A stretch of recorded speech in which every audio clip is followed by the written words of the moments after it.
Ey acıdan mutluluklar doğuran kadın. Biliyorum, sen bu saatlerde yorgunluğunu yormaktasın.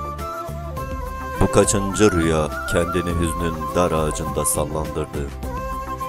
Bu kaçıncı tabut omuzlarında çocukluğunu yıkadı.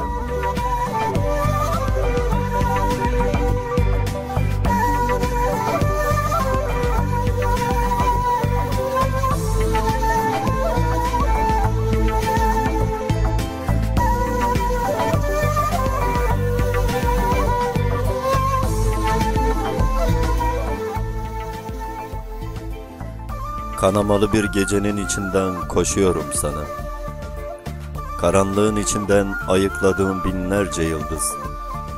Satırların içinden arakladığım binlerce şiir ile. Başım otobüs camlarında uykusuzluğa ram olsa da sana vardım, sana yaralandım, sana hayatlandım yer.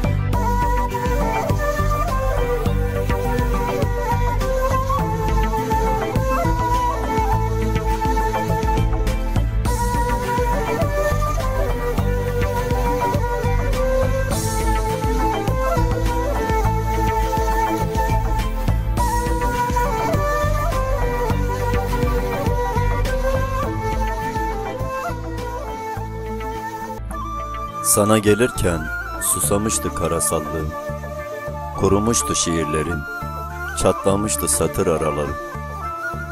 Bir meltem gibi yüreğine masal anlatmayalı, depreşmişti sırt ağrılarım, kısırlığım ayyuka çıkmıştı. Sonra suskunluklarımı yüklenip, özlemine susadı üşengeç yaralarım.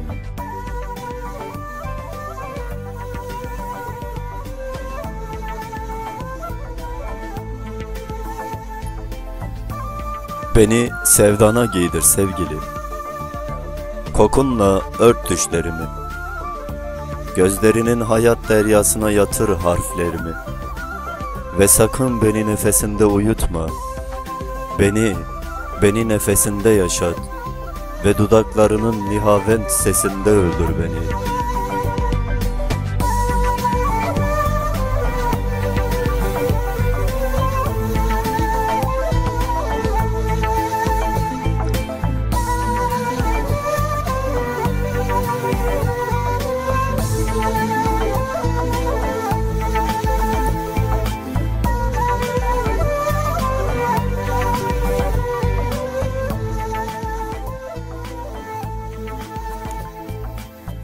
Sanki mavi bir denizin ortasında yalın ayak yürüyoruz.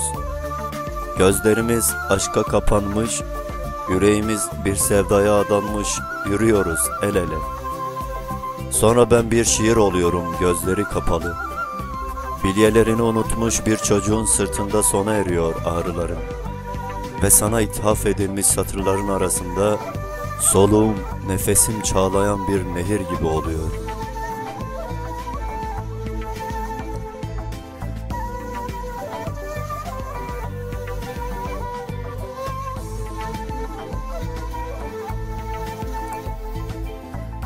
Gül sağanağında kavuştuk kahverengi umutları. Biraz da sustuk sevda dilim. Sustuk derken dil sustu. Yürek aşkı binlerce dile tercüme ediyordu. Ve sana yazılmış bir şiirin en hayat damarında acıyı payladık. Ve yüzüm yüzünde, saçların nefesinde ve yıldızlar şahitliğinde bir fincan umudu mutluluğun utangaç yüzüne çaldık.